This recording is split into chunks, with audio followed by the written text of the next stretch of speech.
Hello, ladies and gentlemen. Welcome to the show. Happy Friday to everybody out there. Many of you on your lunch break, many of you finishing up your lunch. I, on the other hand, am not eating lunch. I'm doing a talk show. This is the Millstone Report. My name is Paul Harrell. We can't do the program without you watching every single day.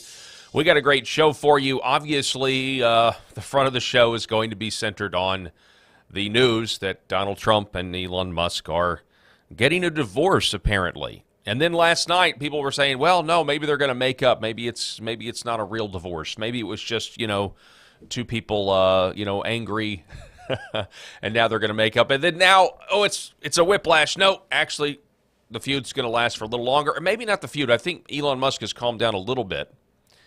There was reports that Donald Trump and Elon Musk were going to have a conversation, try to maybe bury the hatchet. But then Susie Wiles, the chief of staff, says, no, there are actually no plans for a Trump-Musk phone call or conversation. So we'll have all of those developments for you and much, much more. Also, want to talk about Russia retaliating against Ukraine. We've got a couple of videos just about the destruction in Kiev. Then we're also going to talk about Lindsey Graham again. You know, Lindsey Graham is now being accused by a former CIA official of laundering money overseas back to himself, which kind of makes you wonder. I mean, many people were asking the question, why was Lindsey Graham and Mike Pompeo, why were they over there, apparently stirring up World War III? He leaves, they attack.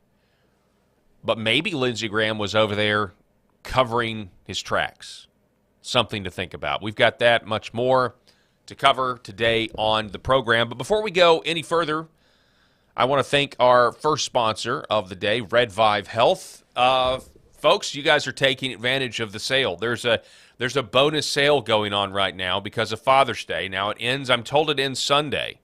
So through Sunday, you can actually stack codes. Now, some have had problems stacking the Father's 15 code with the Paul code.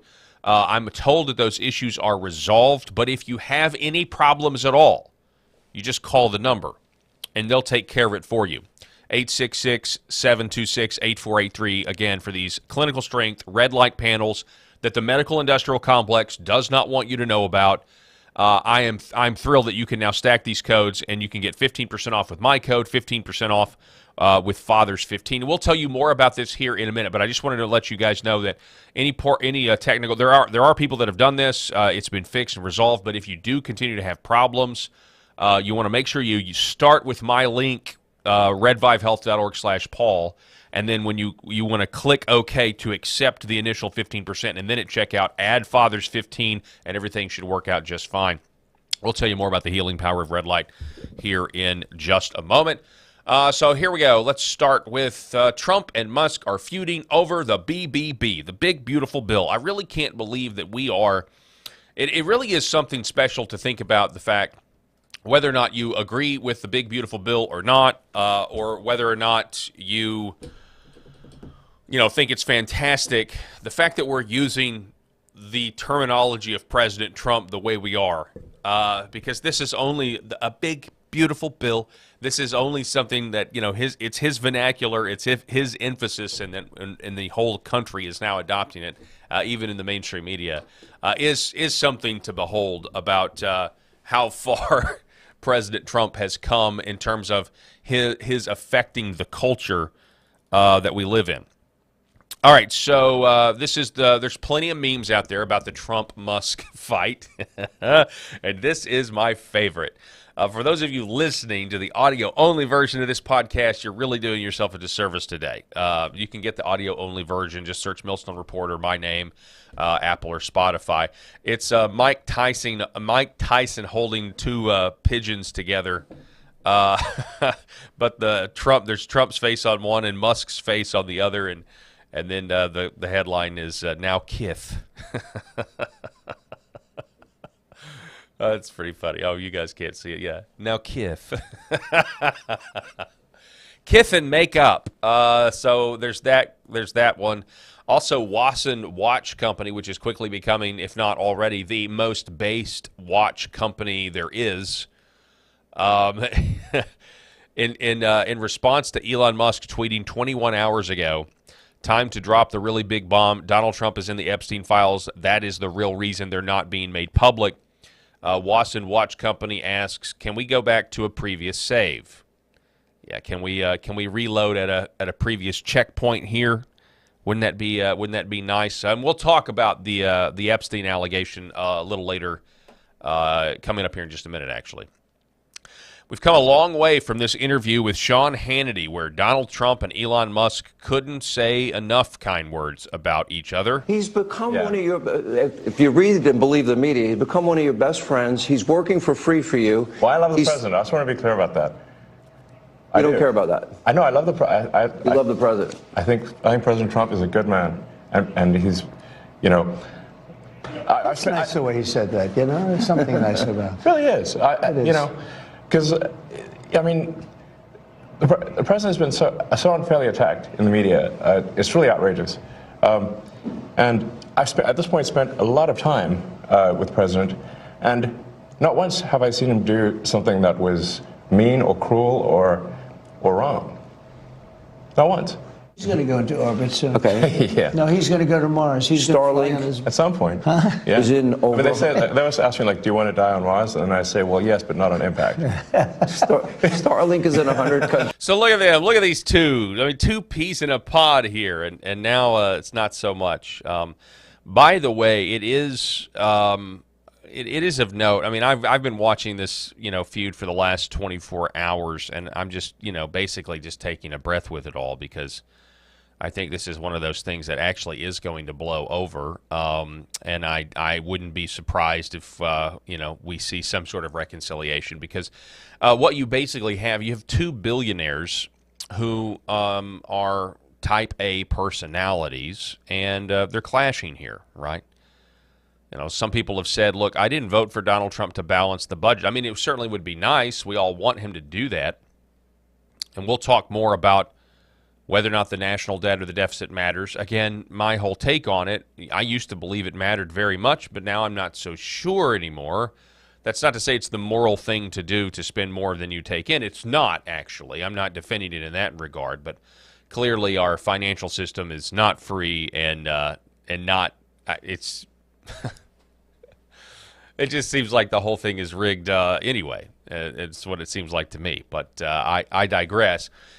Moving on here from the bromance, we did have, I guess last night, we had a Politico story saying that they may reconcile. Politico claims that there's signs of a truce. Signs of a truce are emerging, according to Clandestine over on X. Some say the relationship between he and Elon is going very well. Never done better. But that didn't last long, because over in the morning, we had Laura Loomer saying, she was putting out some hopium, I guess. The left is going to melt down when Elon Musk is standing next to President Trump as he's signing the big, beautiful bill in the Oval Office.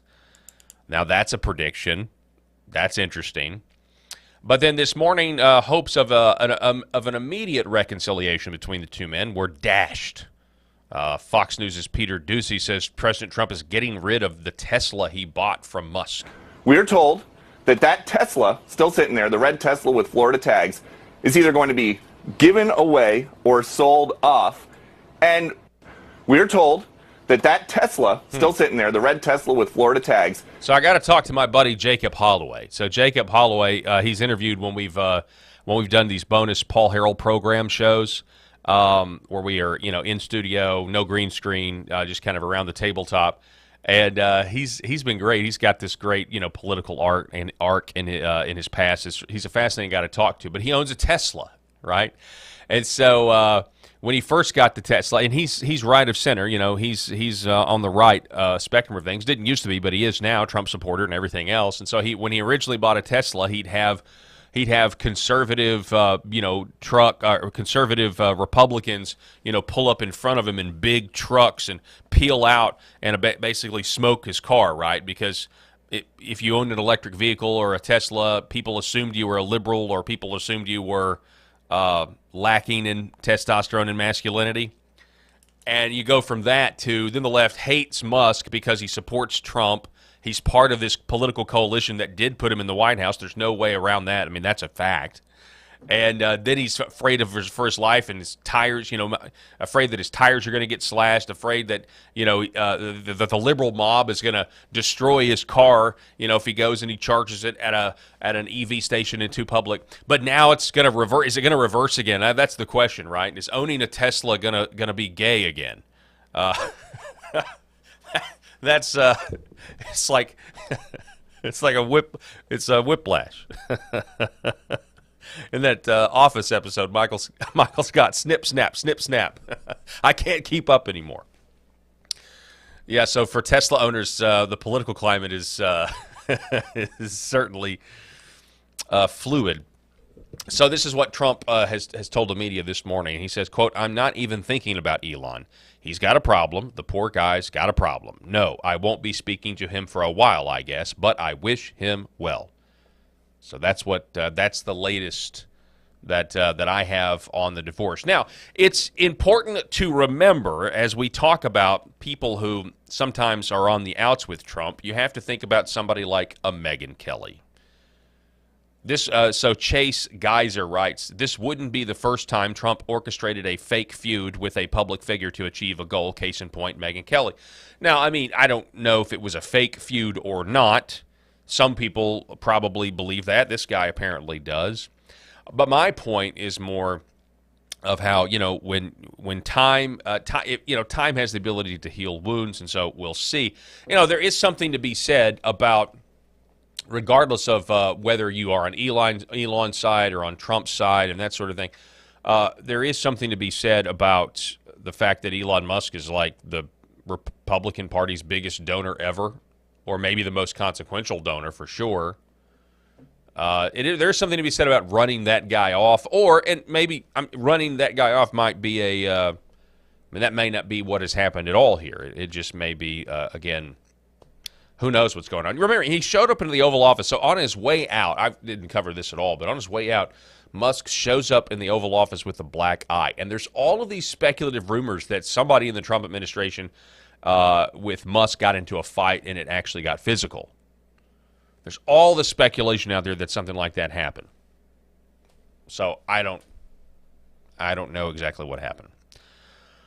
So Jack Posobiec tweeting this Charlie Kirk piece, and what he's doing here is reminding us the same thing, not just with Megyn Kelly, but do you remember Ben Carson, or remember Little Marco, or Lion Ted Cruz? I've heard this.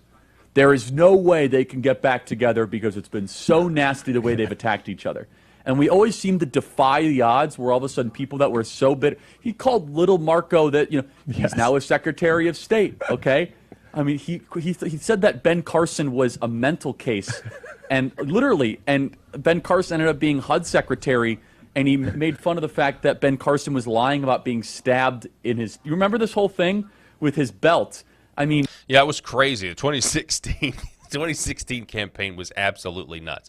So you just never know how quickly things like this are going to be mended.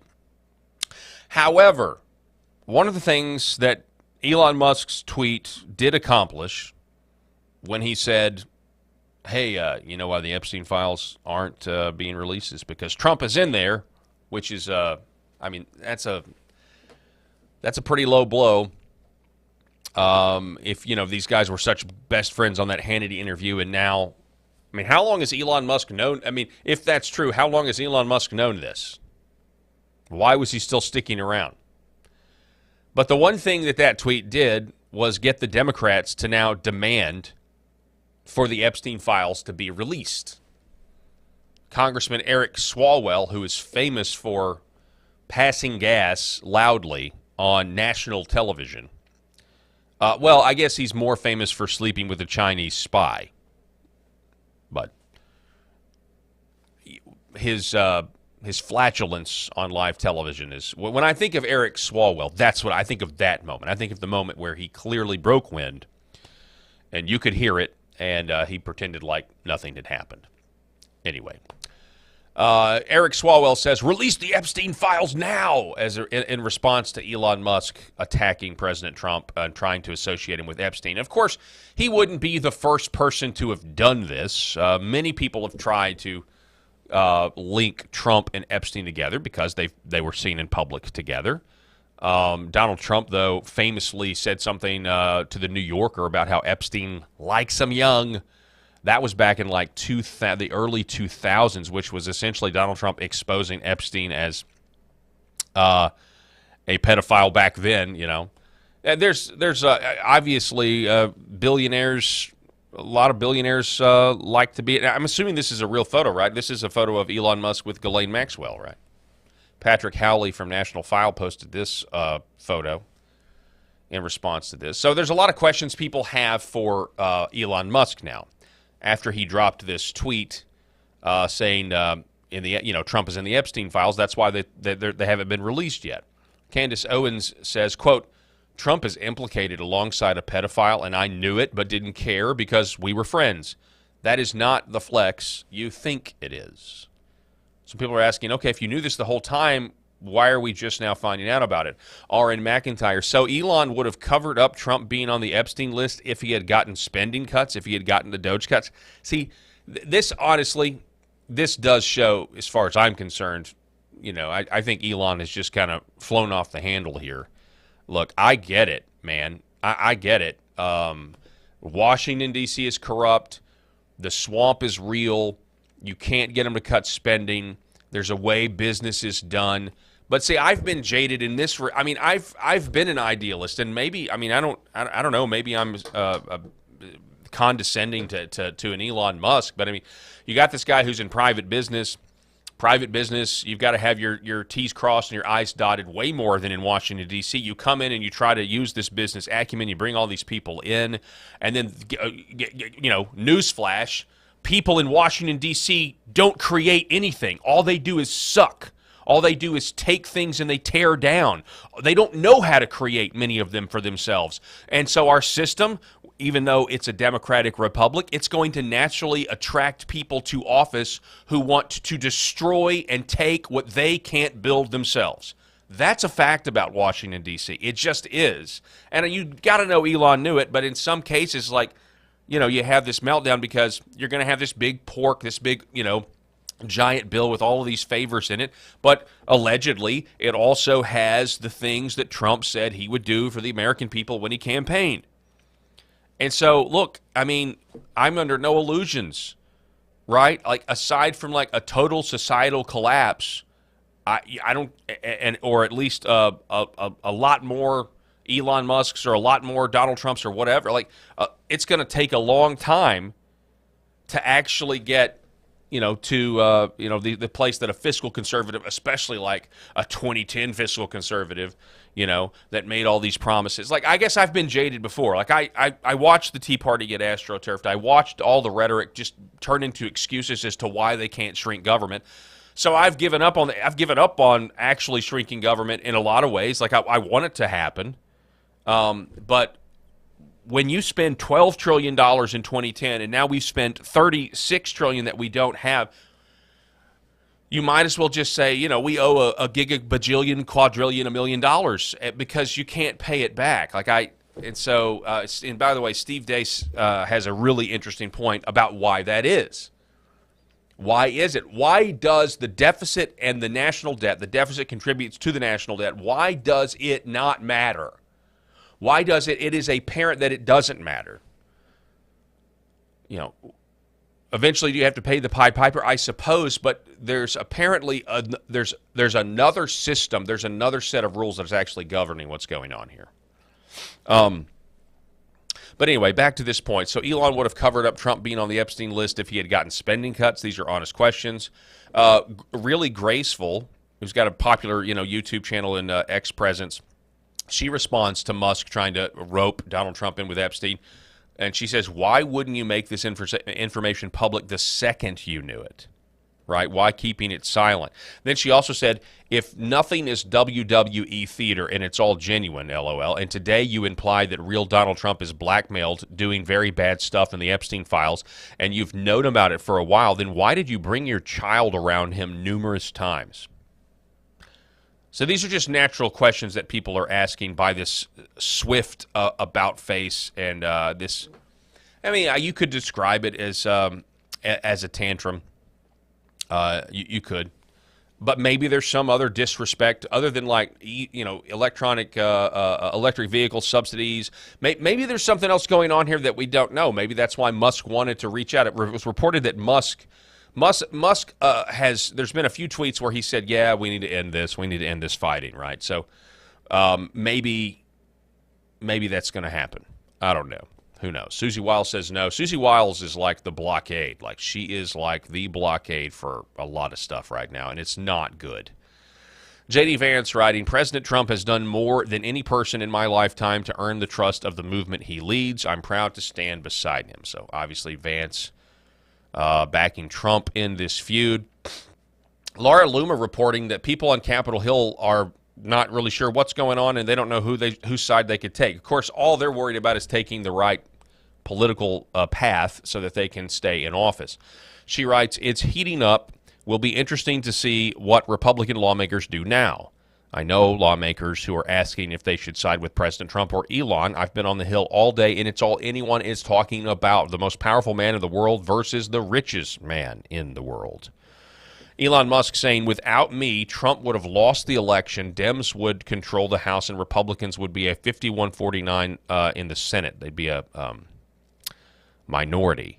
And he says this is he feels he says such ingratitude. Now again, this was before he came out and said, yeah, it's probably best that we try to amend things and make peace here. But I mean, he also went off and said, hey, I'm going to decommission, because Trump threatened to cancel his government contracts at one point. And then Elon Musk says, fine, we're going to decommission the Dragon. We'll just, basically cut off the country's ability to get to space. And then other people think that the wheels really began to fall off of the relationship when Trump rescinded the head of NASA nominee. I can't remember his name, but Musk wanted that pick, wanted to control who had the head of NASA. Apparently, he used to have some Democrat affiliations, and Donald Trump found out about it and didn't want that. Patrick Bet David, this is his take. Elon's like, without me, you would never be president. Imagine how many other people are saying that in his ear. Mm-hmm. Girls, other billionaires, other influencers that they were at PayPal Mafia and all these guys. He's got friends with a lot of people. World leaders, prime minister. Think about who Elon's talking to. Who's texting him? Who's talking? Everybody. And their mothers, right? Space, everybody.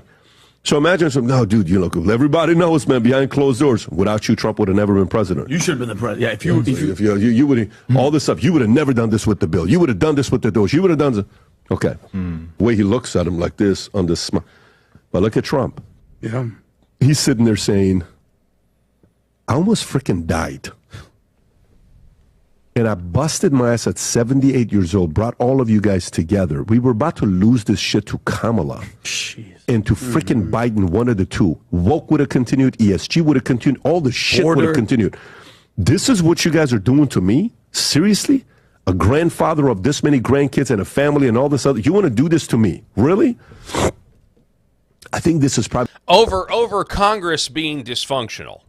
Really, that's what this is. I mean, it's a staple in our society that the people in Washington, D.C., and there's a reason, there are Lamborghini dealerships. And it's like an oasis of, there could be any recession in the world, Washington, D.C. is going to be fine. The businesses there are going to be fine because they take all of our money and enrich themselves. And they also, now we know, thanks to Elon Musk, they have magic money machines, there's USAID, all of their friends, all of their kids, all of their grandkids are getting taken care of in many instances. Matter of fact, it is true. Anybody who was against codifying the Doge cuts, if you're in Congress and you're against codifying these cuts or whatever, I do think you should probably be investigated, although you probably need more evidence than just that. But we should all be suspicious. We should all expect they're all crooks. They're all frauds. The Uniparty hates the American people. There's no question about that. They don't love the American people. Donald Trump was up there. Originally with Musk and Howard Lutnick and Trump, they were talking about getting rid of the IRS. They were talking about there was going to be so much savings that every American taxpayer was going to get $5,000. They were going to turn it back. You don't hear that at all anymore. You hear none of that anymore. So that's certainly interesting, and maybe you can blame Congress. Maybe you can blame the stubborn, stiff-necked Congress for just refusing, even after the American people spoke so clearly. Maybe you can still blame them and all the donors and everybody who's calling in the favors and everybody who wants this big, beautiful bill. Yes, we're gonna codify Trump's agenda, but we're also gonna make sure that the gravy train keeps going for all of us. Something to think about. What else do we got here before we move on?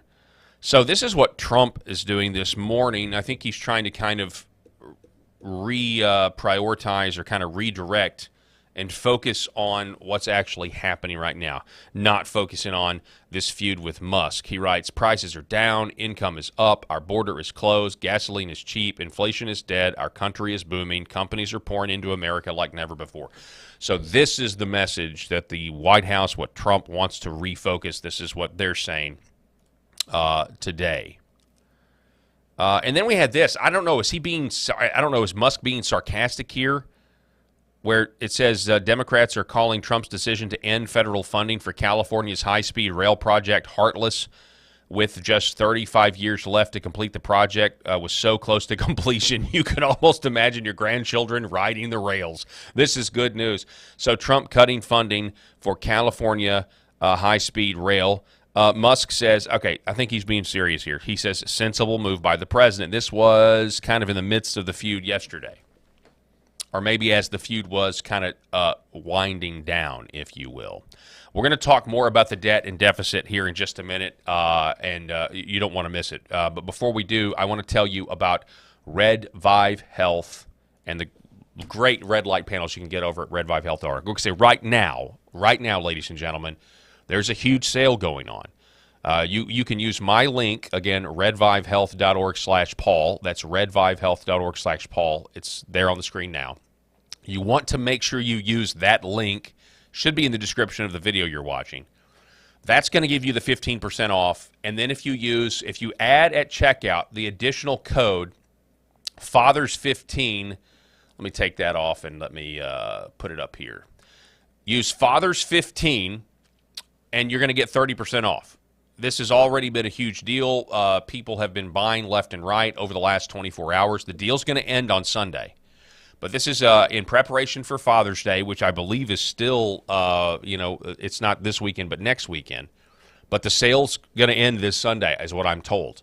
So I want you to, I know there's plenty of you out there who've been putting this off. I know you want one. I know you've done the research. You've been hearing me talk about it for months now. Now's the time to not just get the 15%, but get the 30% off. Get these panels. We're talking a $600, $700 panel can cost you, just over $400.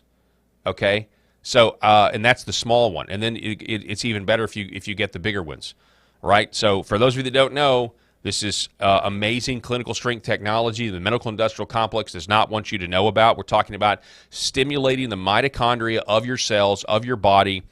You can look better, you can feel better, you can fight inflammation, you can fight, if you've got sleep problems, this can help with that. If you've got skin problems, this can help with that. I personally think it helps with digestive issues as well. Sitting in front of this red light, putting it around your stomach area and your in my case belly, it really helps with digestive issues as well. It's scientifically proven. It sounds like a catch-all, but it is. Go read the papers for yourself and take advantage of this limited time offer where you can get the technology in your home that Big Pharma and the medical industrial complex know. They want you on the hamster wheel. They want you on the hamster wheel. They don't ever want you off. They want to make a lifetime customer out of you. Consider buying these panels that are, Dr. Desai, the radiologist, he has nothing but great things to say about them. And get off the hamster wheel and take back control of your health. redvivehealth.org/Paul. That's redvivehealth.org/Paul. And again, if you have trouble stacking those codes, let me go full screen here. If you have trouble stacking the codes, the Paul code and the Fathers 15 code, because some have, I'm told the issue is fixed. You want to make sure you use the link and then add the Fathers 15. But if you have any trouble, just give them a call. They're very well aware of this sale, and they've been taking calls, all week on this. 866-726-8483, and they will make sure you get the discounts that are being advertised here today if there are any problems at all. All right, so we're going to reset here just for a second. I'm going to be back here in about 60 seconds. Don't go anywhere. This is the Millstone Report. Life can be pretty unpredictable, filled with good days and not so good days. And sometimes, the only difference between the two is your level of preparedness. The Jace case lets you be better prepared for whatever comes your way. It contains antibiotics and other prescription medications so that you aren't caught unprepared. With a Jace case, you are able to get your prescription medication before the unpredictable happens, allowing you to turn those not so good days into great ones. Go to jace.com now and get your own Jace case. All right, so jace.com, here it is. You can go there right now. And again, this is a new sponsor for us. And I finally got mine. So the promo code is Paul. Oh, look at that. It's not showing up too well with the green screen. That's great. Well, here, let me show you this. The promo code is Paul. It's incredible. They sent it to you in the mail. I think the inside is a different color. Yeah, look at this. Maybe this will work. So the promo code, look, they give you all these great antibiotics. It's just nuts. You can also, they got ivermectin specials, fenbendazole specials. It's jace.com, JASE.com. Just got this in the mail.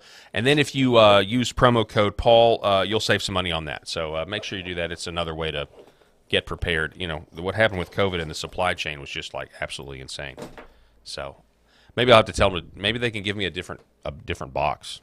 A different color box. What do you guys think? Okay, so Curable Premium CBD, that's the sponsor from here on out. We want to thank them, and we'll tell you more about them here in a minute. But now let's get on with the rest of the show. I was saying we're going to talk about the debt. So let's do that. Let's talk about the debt. Does it matter? That is the question.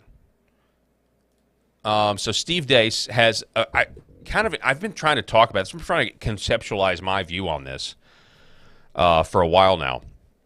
It says he responds to this. Let's first get this in here so for the proper context. So here's Elon Musk at CPAC. He said this months ago. If the country goes insolvent, if all the money is just spent on paying interest on debt, there's no money left for anything. Yeah. So that's the reason I'm doing this, is because I was looking at the big picture here, and it's like, man, our debt's getting out of control. The interest payments, the interest on the national debt now exceeds the entire Defense Department budget. It's $1 trillion a year in Yes. interest. Just to carry the money that we owe is $1 trillion a year. Yes. That is unbelievable. And rising rapidly. A country is no different from a person. Country overspends, country goes bankrupt. Same as a person who overspends goes bankrupt. So it's not like optional to solve these things. It's essential. So We're going to go bankrupt. yes, We are. All right, Because so if- talking about the insolvency of the country. All right, so this is pretty interesting. Steve Deace writes, this is true. What Elon Musk said there is true, but then he also says, but it isn't. He says, we're $37 trillion in debt. That's 12 zeros. We're already broke, and we have been broke. We were broke 11 years ago. We're the biggest debtor nation in all of human history, and we have been for decades. So this is what I've been saying. I said this on Monday and Tuesday. It's just fascinating to me because I know at least I try to understand how much $1 trillion is. Again, I preach it every time. $1 trillion is $27 million a day for 100 years. That's how much 1 trillion is. 27 million a day for 100 years. This is how I can conceptualize it if I envision back in 2010, 12 piles of $1 trillion. Each pile represents 27 million a day for 100 years. Then you go to the next pile. So 100, 200, 300. And it's just one of the only ways I think you can. So it's such a gargantuan amount of money. What's the difference between 12 trillion and 37 trillion? You can't do anything with it. You can't pay it back on our current trajectory in spending. And so clearly somebody knows something that none of us know. Steve Deace, I think, is onto something here. He's trying to explain what that something is. He says, and yet, in spite of the fact that our nation is broke, we keep going. We remain the most prosperous people on earth. How do we reconcile these things? He writes, all economies have to be based on something tangible. The natural law demands it. In the past, it has often been a tangible commodity like gold, for example, but we went off the gold standard before I was born and have been a fiat economy ever since. Or it could be based off of something valuable, greatly desired by other nations, so they financed your economy, like oil in the Middle East, for example. It's something that, I mean, that's why, I mean, look at look at the Saudis, look at the United Arab Emirates. He says, so ours is based on something. Two things, really. Number one, we have the largest block of consumers with discretionary income to buy goods and services on planet Earth. Number two, even more importantly, ours is the most advanced and dominant military presence on the planet. He said, because of number two, or what I like to call the military standard. Now, I've actually heard people talk about this, by the way, that after World War II, us dominating the seas with our Navy, ensuring trade routes, which again ensures access to, right? That ensures access to a large amount of consumers in our economy. So this is why he's saying, essentially, it doesn't matter. This is why we can spend so much money and nothing bad happens. Now, those two things are not eternal. Great military might, that's not eternal. Having disposable income, that's not eternal.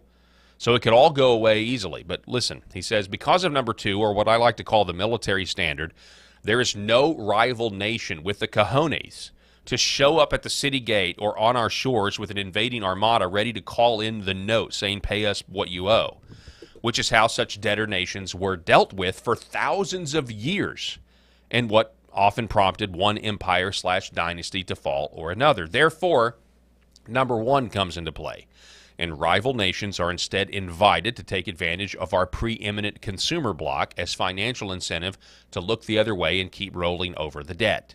Now, can the can be kicked down the road forever? No. If for no other reason, then there's only one eternal kingdom upon the earth. However, as long as number one and number two remain the same, it can be kicked down the road to various degrees, and explains how it already has been kicked down the road for decades. So, there you go. That explains a little bit of what I've been trying to say about getting, worked up into a tithy over this big, beautiful bill, and the fact that D.C. doesn't want to change. It doesn't want to change who they are, what they are.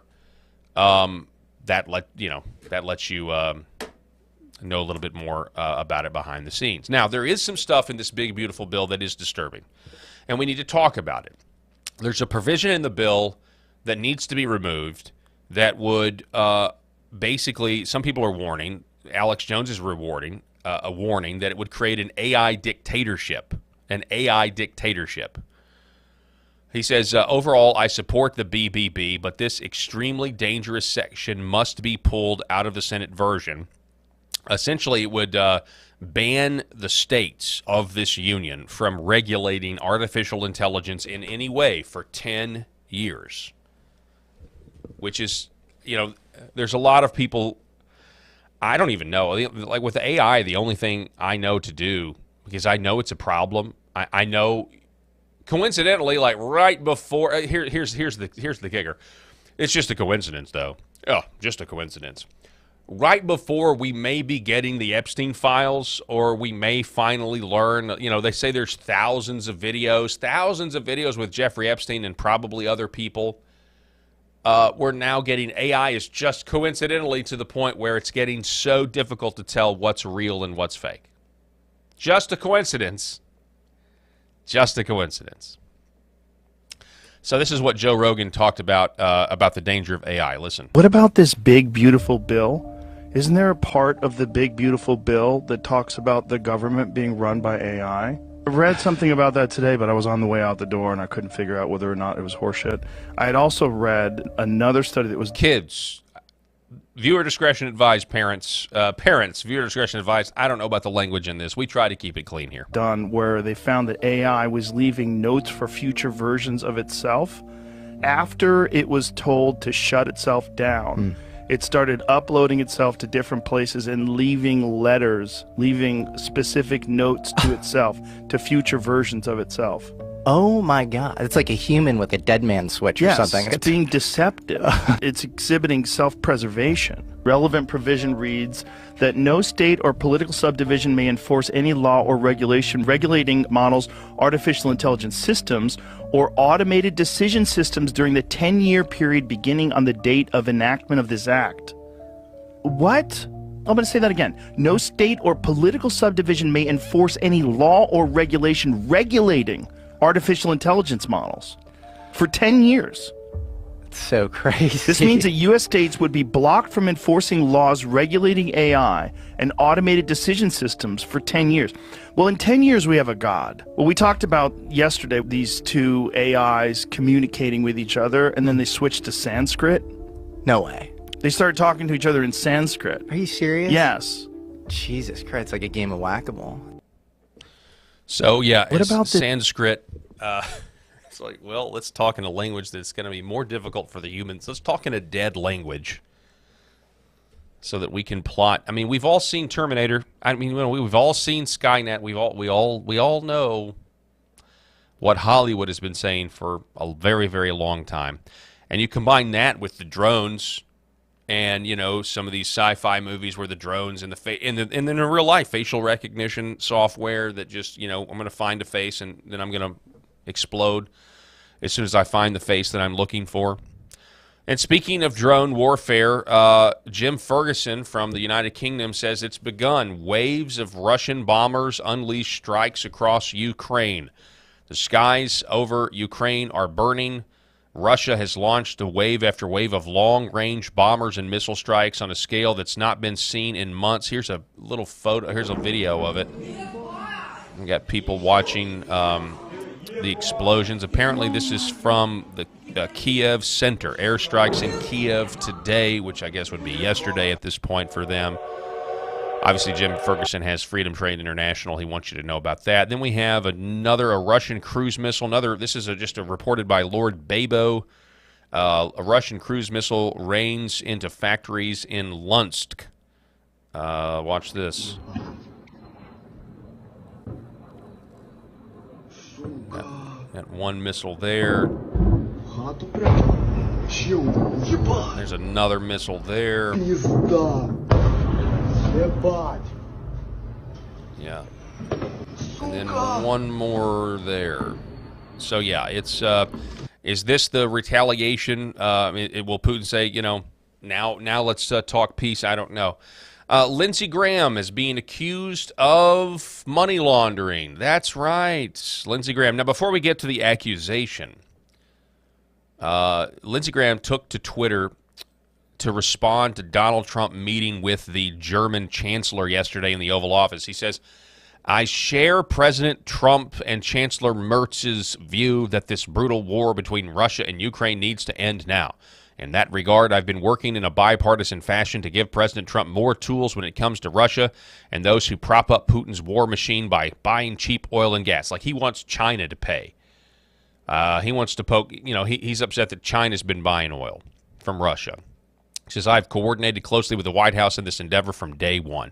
I believe President Trump is the right person and maybe the only person who can end this brutal war, and I'm trying to help in that noble effort. No, you are not, Lindsey Graham, and nobody actually believes it, and you are posting this because you know the people of South Carolina know what you're up to. You know the people of South Carolina know that you're a warmonger. You've never met a war. You've never heard of a war that you don't love, that you don't want American troops to go overseas and secure whatever mineral rights you want. This is about keeping the money laundering operation that is Ukraine, which is a money laundering depot for both parties and the children and the associates of Republicans and Democrats. That's what this is. It's also been about supporting the rigging of elections in Europe. That is my strongly held belief and intuition. And if the money dries up, I think the people of Europe might actually get governments that represent them.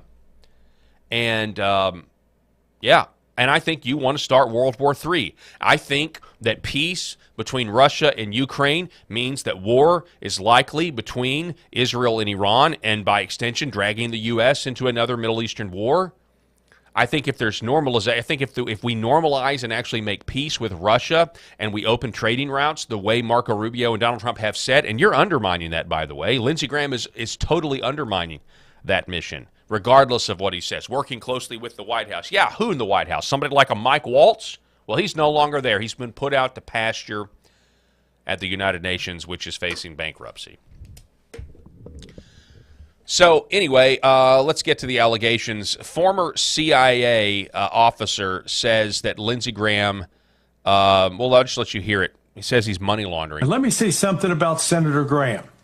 There will be news coming out in the next couple of months about how he has profited financially off of money that came out of Ukraine, laundered through Latvia, and made its way into his bank account. And then we're talking significant amounts of money. Department of Justice is looking at it. All right, those are serious allegations leveled by... Yes. That was Grant Stitchfield's show. That's Larry Johnson. Now, let's listen to that allegation again, shall we? And let me say something about Senator Graham. There will be news coming out in the next couple of months about how he has profited financially off of money that came out of Ukraine, laundered through Latvia, and made its way into his bank account. And then we're talking significant amounts of money. Department of Justice is looking at it. All right, those are serious allegations leveled by CIA officer, former CIA officer Larry Johnson. We shall see. You know, that's the whole thing. Like, this is what everybody's been saying about foreign aid forever. Foreign aid, this is what happens. You give the foreign aid, the organizations then are expected to tithe portions of that to different NGOs, or maybe it goes to the NGO. Let's say, okay, foreign aid comes to some NGO. The NGO is expected to tithe a portion of that to some other organization, and that organization gives it to the other organization. In this case, he says it ends up in Latvia, and then it goes from Latvia back into the senator from South Carolina's pocket. Now, if this is true, first of all, absolutely none of us will be surprised.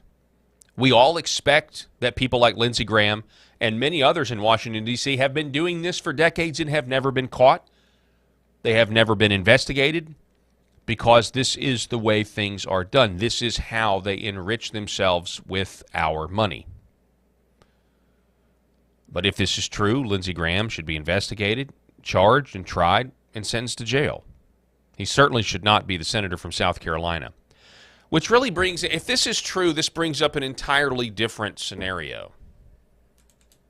Could it be possible that Lindsey Graham is starting World War III? Yeah, I mean, goes over there, gives Zelensky false hope. We're going to back you. We're going to keep this war going to keep you in power. Because if the war ends, Zelensky loses power and likely will be killed, maybe by his own people. There are now, mothers and other Ukrainians who are now openly attacking the goon squads that are coming and capturing their kids to send them to the front line so they'll die for nothing. But Lindsey Graham could have been over there attempting to shred documents or get somebody to shred documents, attempting to wipe away any evidence of him being paid. Wouldn't be the first time an American politician has tried to stop from being exposed in Ukraine. Of course, we remember the infamous Joe Biden. I tell you, fire the prosecutor, you're not getting the $1 billion. Who knows? Also, Ukraine it's not the first time Ukraine's been used to cover something up. Remember CrowdStrike? Remember the server? The DNC server was taken by CrowdStrike, and it was put in Ukraine, allegedly, which is why Trump was impeached. Over the phone call with Zelensky, by the way, asking about the CrowdStrike server. Fascinating stuff, right? We still don't have the answers that we need. And a lot of people, I'm getting a little, honestly, I'm getting exhausted with the whole lack of movement and seeing these people in handcuffs and the investigations. And I know it's only 6 months in, but something needs to happen soon. It really does. So, yeah, Graham accused of money laundering. We'll see what happens with that. Interestingly enough, his opponent, Mark Lynch from South Carolina, this is the guy challenging Lindsey Graham in a primary. He writes, Hakeem Jeffries should be in prison merely for threatening to do this. What did Hakeem Jeffries do? Hakeem Jeffries is also affectionately known on this program as Timu Obama. Every single ICE agent who's engaged in this aggressive overreach and are trying to hide their identities from the American people will be unsuccessful in doing that. This is America. This is not the Soviet Union. We're not behind the Iron Curtain. This is not the 1930s. And every single one of them, no matter what it takes, no matter how long it takes, will of course be identified. That's insane.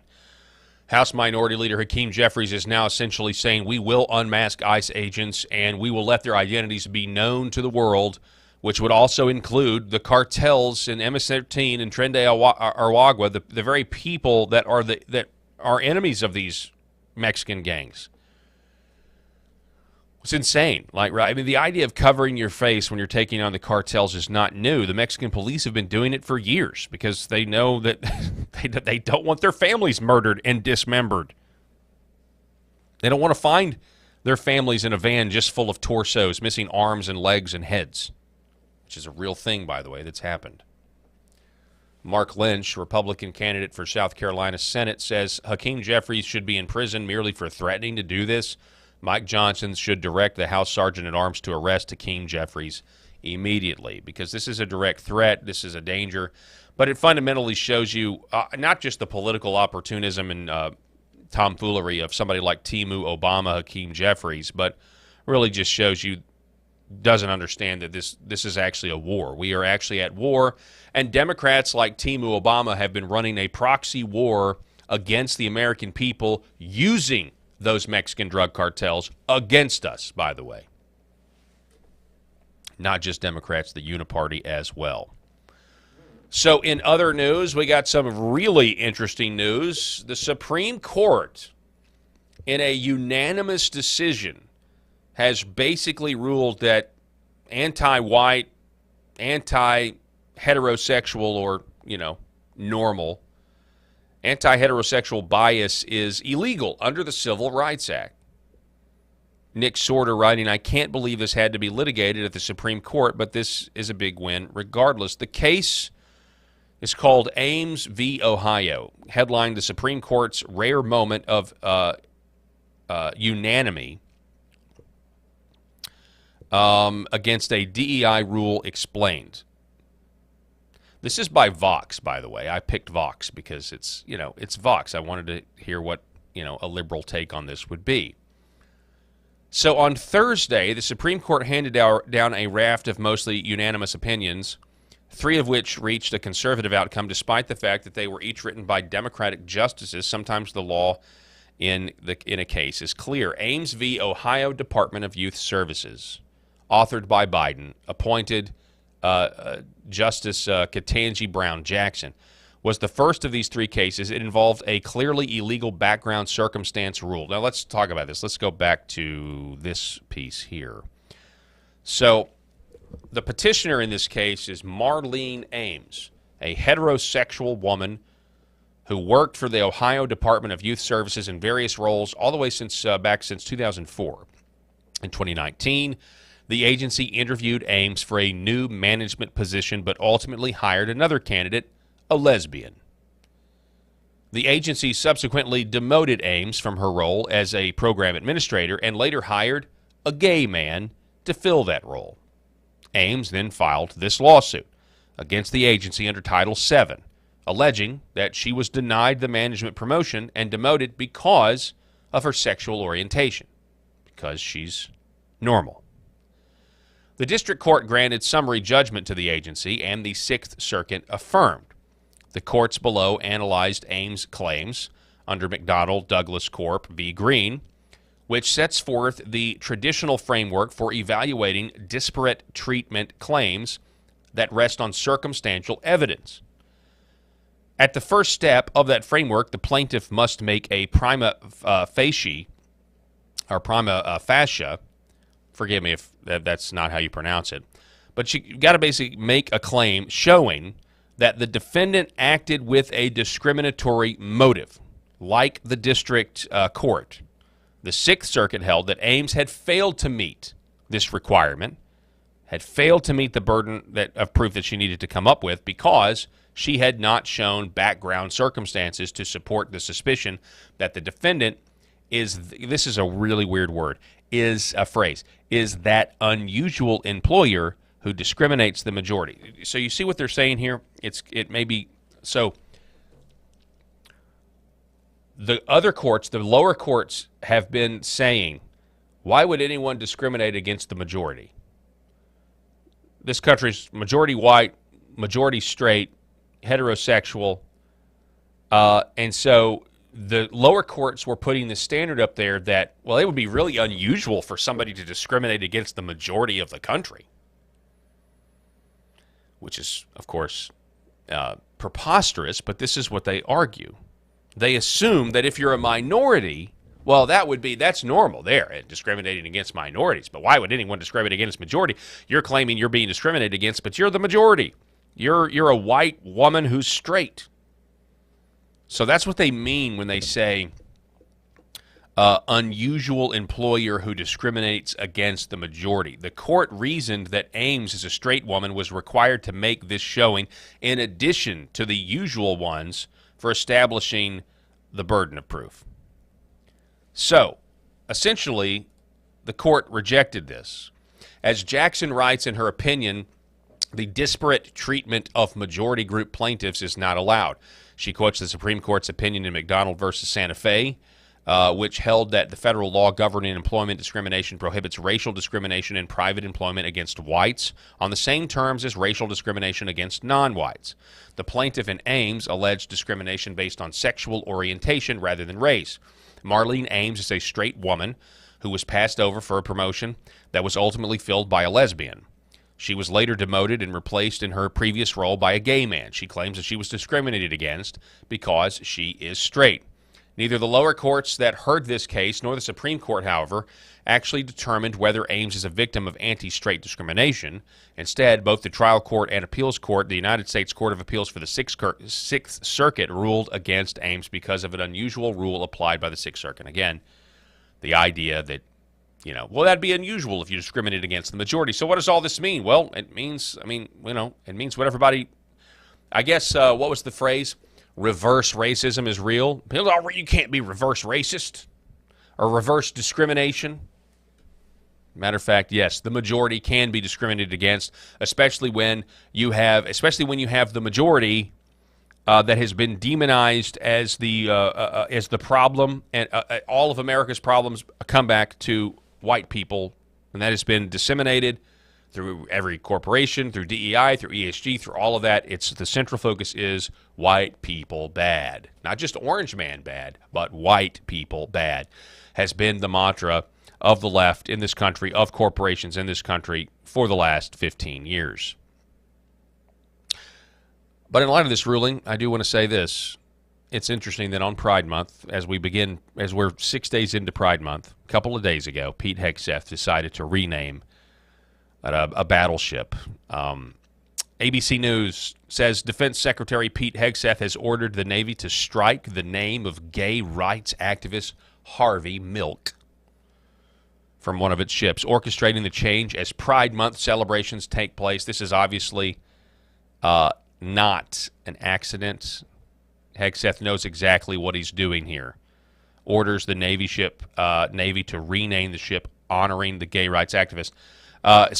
So a lot of takes on this have been fascinating. Libs of TikTok writing that Pete Hegseth to remove Harvey Milk's name from U.S. naval ship. Harvey Milk was a known child predator who had a romantic relationship with a 16-year-old boy. And, of course, the Democrats are now furious that a pedophile's name is no longer being honored. Then we have this, William Wolf commenting, "Ladies and gentlemen, I regret to inform you, neocons." National Review, in reaction to this news, National Review writes a puff piece on how Harvey Milk was actually a patriot. Boy, I'm glad we don't have to listen to the National Review anymore. I tried to read the article, but then it's by John Fund. Ugh. Anyway, John Fund, they want me to sign up or whatever. I don't want to give them any money or even give them my email address. So I didn't do that. But anyway, they say that Harvey Milk was a patriot, and this actually shouldn't take place and shouldn't happen. So, one thing to be in prayer over, just internationally. Wesley Huff writes, I'm genuinely concerned with what's going on regarding St. Catherine's Monastery. It's one of the oldest and most important Christian monastic communities, not to mention the location of some incredibly old and important biblical manuscripts. According to Greek City Times, the world's oldest Christian monastery, St. Catherine's in Sinai, is at risk of closure. An Egyptian court has ordered its property seized, monks evicted, and the sacred site turned into a museum, despite promises to protect its Greek Orthodox heritage. Join the global call to save this historic treasure. And there you see it there in Egypt. So if there's a lot of things to pray for, put this one on your prayer list if you think about it. Something that came across my feed and made me sad. Also, obviously, really enjoying Wesley Huff and all of the work that he's been doing. Folks, before we go, I want to tell you about Curable Premium CBD. CBD is nature's key, in my opinion, for fighting all kinds of ailments, the main one being inflammation. Some people think, according to studies, you can go look this up, it helps with blood pressure, circulation. I want you to check it out if you've never thought about CBD or you've never got it. Maybe you need to quit taking so much ibuprofen. Maybe you need to quit taking so much Tylenol and give this a try. You can put it externally. I'm the biggest fan of the muscle cream that there is. Rub it on your shoulder, if your tennis elbow, whatever, knees, joints, you get relief, and it's very potent. Keep in mind, this is 2,000 milligrams in that bottle. That's a lot, and it's a great deal for the price that you get. Very potent stuff. The sleep gummies are great as well. Melatonin and CBD. You're going to go to sleep and stay asleep. Also look at the tinctures and everything else. Just know this. The folks at Curable stand by their product. It's third-party tested. And you know what else? They grow it there. They harvest it. They extract it. They monitor all the process, and they don't use harmful pesticides or chemicals. When you go to curable.com to get your CBD, I want you to use promo code Paul20 and save 20%. That's all the time that we have for this edition of the Millstone Report. Folks, follow me on X at Real Paul Harrell. Also, if you want to subscribe to me directly, feel free to go to Substack. Go to Paul Talk Show. That's paultalkshow.substack.com. And if you become a paid subscriber, you'll get a free copy of my game, Left Wing Will and the Red Pill, the game that laughs at the left's expense. Also follow Ex American News at Ex American News, folks. Go to church. If you don't go to church, find a church that preaches the death, burial, and resurrection of Jesus Christ and his mighty ability to save sinners. If you do go to church, have a blessed Lord's Day. And unless I'm providentially hindered, I'll be right back here on Monday delivering you the news. Thank you so much.